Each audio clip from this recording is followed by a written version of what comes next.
Hello wonderful people, welcome back again to Anointed Lady TV, the home of news and politics, and we drop news every day and we also react to every videos that comes our way. If it is your first time in this channel, you are highly welcome. Thank you so much for stopping by, and if you are returning subscribers, we appreciate you for your massive support, and we say may God richly bless you all for supporting this channel. And if you haven't subscribed, please kindly smash on the subscribe button, put on the bell so you get to know anytime we drop a new video. I have a video to present to you this very moment, and I will be watching that video with you. And after watching, let's drop our opinion constructively at the comment section, like our videos, and also share our videos if possible. Bye for now. Nigerian government is able to afford worker. They killing the IPOB. They kill on your member. Mandi potali ni hen na de kanu na message to na kill on your bona. Ka mali he de men. Mana ogo wa ko de isemba. Me ko nsu agara emeli aye. Gimwa na muma na onye obona ka de le get together. Nna de kanu nwele structure o le down. Structure am ka ni follow. That is why nobody can mislead us. Owo palo nde ga bia no bia me ihe na de kanu na like o. Then ekwu ihe de kanu na de kanu na like. Anya gi sa na ene ha anya.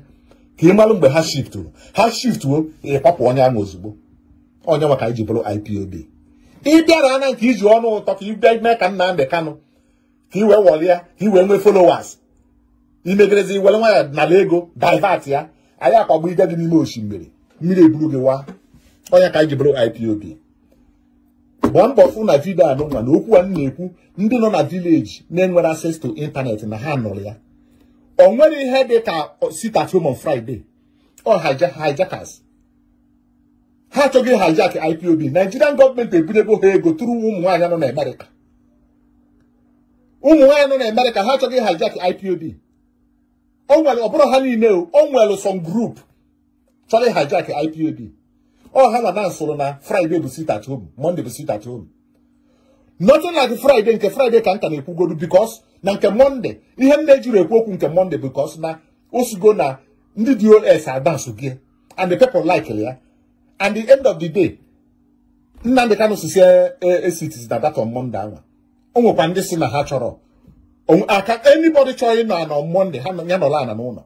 I chọrọ ije afọ ije onwe gị afọ. Mana nke Friday anwa, no. Ihe ha chọrọ hijack IPOB, don't mind them.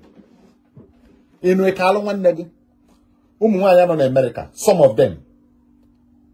Or to me, some of them not that place. Or bro, deep water in America. Kahana Haka, Duelota. Had divorce. Even will have the if what Arana one there. Or divorce all the Chupugi, Jelaru Pussy. Or Patali Henry or Chodios or no. Kunus were not divorce to do, Nuna Danabiaga Sala IPOB. Park on one side, Ebanguna. Unabaswana madi we unukwilo unugu. Aye eju ofo we kubo no naturally to a problem na IPOB.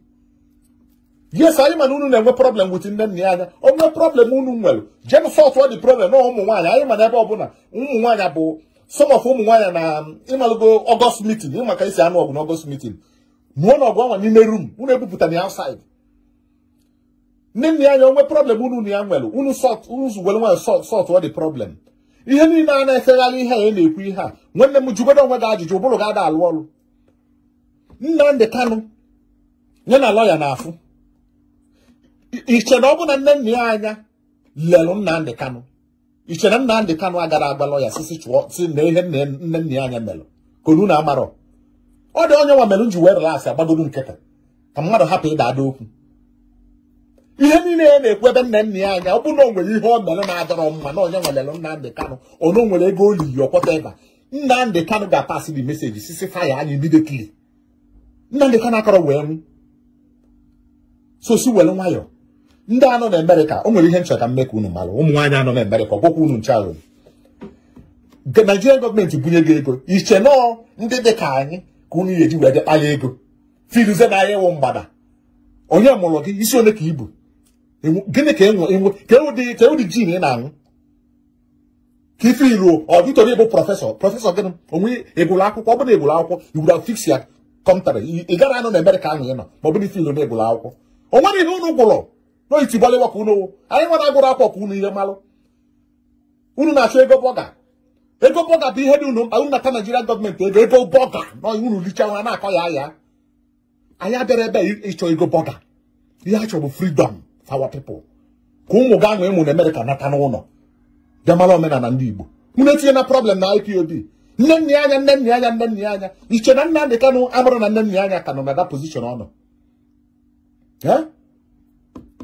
unu chere Nnamdi Kanu nwere idea ọ bụrụ onwe lo aji ihe nne anya mere Nnamdi Kanu etinye golo ọda sise fire anyị immediately nke ahụ aga one side ụmụ nwaanyị America and can lotakwala unu again Nnamdi Kanu bịalụ na America there wee su unu tụkwata na ego ka anyị chee n'ụba anyị ọkwa amụ ka unu nwụrụ ya suo onye imi kịta ka unu mazi na ụmụ nwaanyị America binye na Biafra abịago onye gwara gị nke anwa onye kedu onye iwu ofe osisi na-eme ọfịa onye bụ ụmụ America mgbe America bụ America agago ya bụ America Taliban America ka na-ekwuzi okwu na-ekwokwu America eme nke mmụọ nke mmadụ unu akpasuru mmadụ iwe onye ọbụla na-agba mbọ n'ụdị nke ya ma ọ bụrụ mmadụ ịbịa hijack ya IPOB onwe problem unu nwere personal problem unu nwere wuti nne anya unu solve the problem unu sort onwe unu abịa na-ebute problem kịta ụmụ nwaanyị America sisi na ha chọrọ ibunye Simon Ekpa ego ka ọ welu mepee redio ka ọ bụrụzia dị ayida ifugo ebe ha na-eje mana advice m na-enye Simon Ekpa ifule ebe ha chọrọ ịkpọpụta gị na akọrọ ọsọkwa na del Simon anwakwa na ala ọsọkwa gị gwụrụ akwụkwọ si ebe a wee jee ụtọ nkọm aka ha yịkwana ya ọkwefe ọrụ ị na-alụ Simon Ekpa ọrụ gị amaka ka isi analyze ihe na-agwa ndị mmadụ I love me so much and I have so much love ebe ị nọ mana ebe a ụmụ nwaanyị America chọrọ ịkpọpụta gị sọm ụmụ nwaanyị America na ọ bụrụ ha ncha chọrọ ịkpọpụta gị inwe ahụ akụrọs ọrịa nwanne ị ga-agbaji ụkwụ gbajie aka possible ọ bụ na ị dọrọ ka afọ unu ga-agbajie kwuru ebe anwa because the way si aga I never want to say this Simon Ekpa gị nwa na onwe gị my brother the first day ị gara IPOB meeting asị gị take otu isi ka ije chee yes that is good ka nwoke si eme ihe ị gachi ewepụta for how long ka ị chalụ iteke otu mbọsị itekiri otu afọ ọsọrọ gị before iteke otu ka i wee mee Nnamdi Kanu interview so ihe ndị afọ ya bụ onye ọbụla ga-enye anyị Biafra mana ndụ fọrọ anyị mana for mụnwa the way gị nwa na onwe gị bụ Simon si aga nsi mata debe onye ewu ị nwere ya own agenda I don't know your agenda gị bụ ekpere m ya wụrụ na ụka enye anyị Biafra ka ọ hapụ ịbụ onye ga-akpọgide anyị pụta na ndị uru papụ anyị you have your own agenda Simon Ekpa isi na-ebu Nnamdi Kanu disciple yes that is good nwaanyị ihe mere ihe Nnamdi Kanu si gị mee Nnamdi Kanu nyere ọda gị broadcast ya na Radio Biafra then gị sign ihe everybody sign isi na ị ga-sign isi one ka ibu ike onye ọbụla gụọ akwụkwọ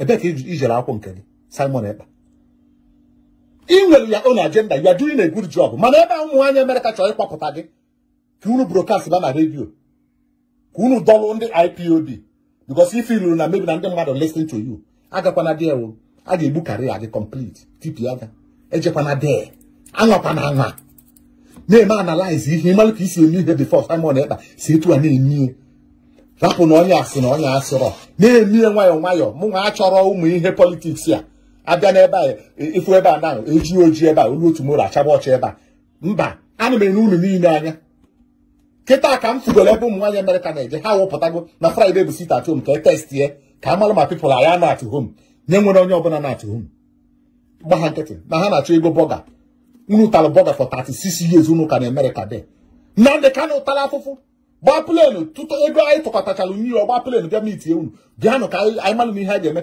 ka anyị nwee freedom unu suo onye imi ha ajụjụ unu na-ajụ ya gaanụ na video kaadị unu chọpụ ya ilo suo onye imi kịta unu amalụgo papịa na one side mmadụ fụ ụzọ welu na onwe unu ugwu ọ bụrụ na ị divọs ọ na-adịghị na America IPOB abụkwa ebe ị ga-abịa bịa ime ịnyanga ịtara ya na ị na-agụ akwụkwọ gị o nwere ihe anyị ji akwụkwọ gị na akwụkwọ egwula nwere ọ barala ya ulu Nnamdi Kanu bụ onye gụrụ akwụkwọ bara ulu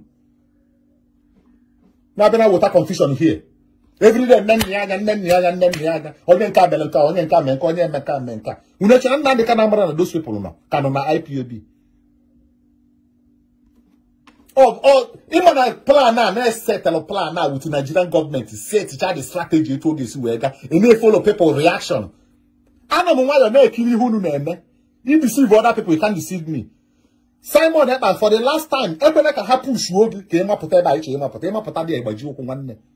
Nkaji can now body. Never there. Make up one tackle there. Poor there. Across on a there. At all. In a raise ball. And if you want on what the negale, in my wouldn't want to name my brokers on a frequency cooking them. Did you don't name? And the man you say in the trough. Nda gaba go very far underground can na gunu. Very soon hatch or be broadcast by radio. Or hatch or very soon.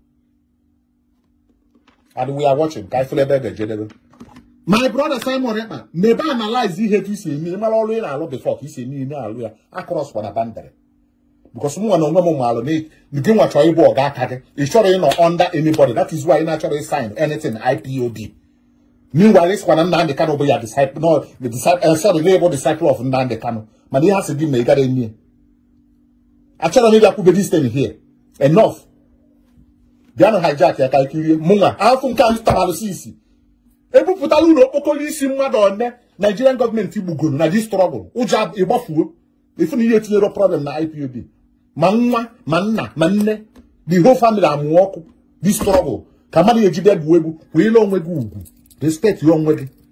Now, bobo can I before delete. Respect your own way.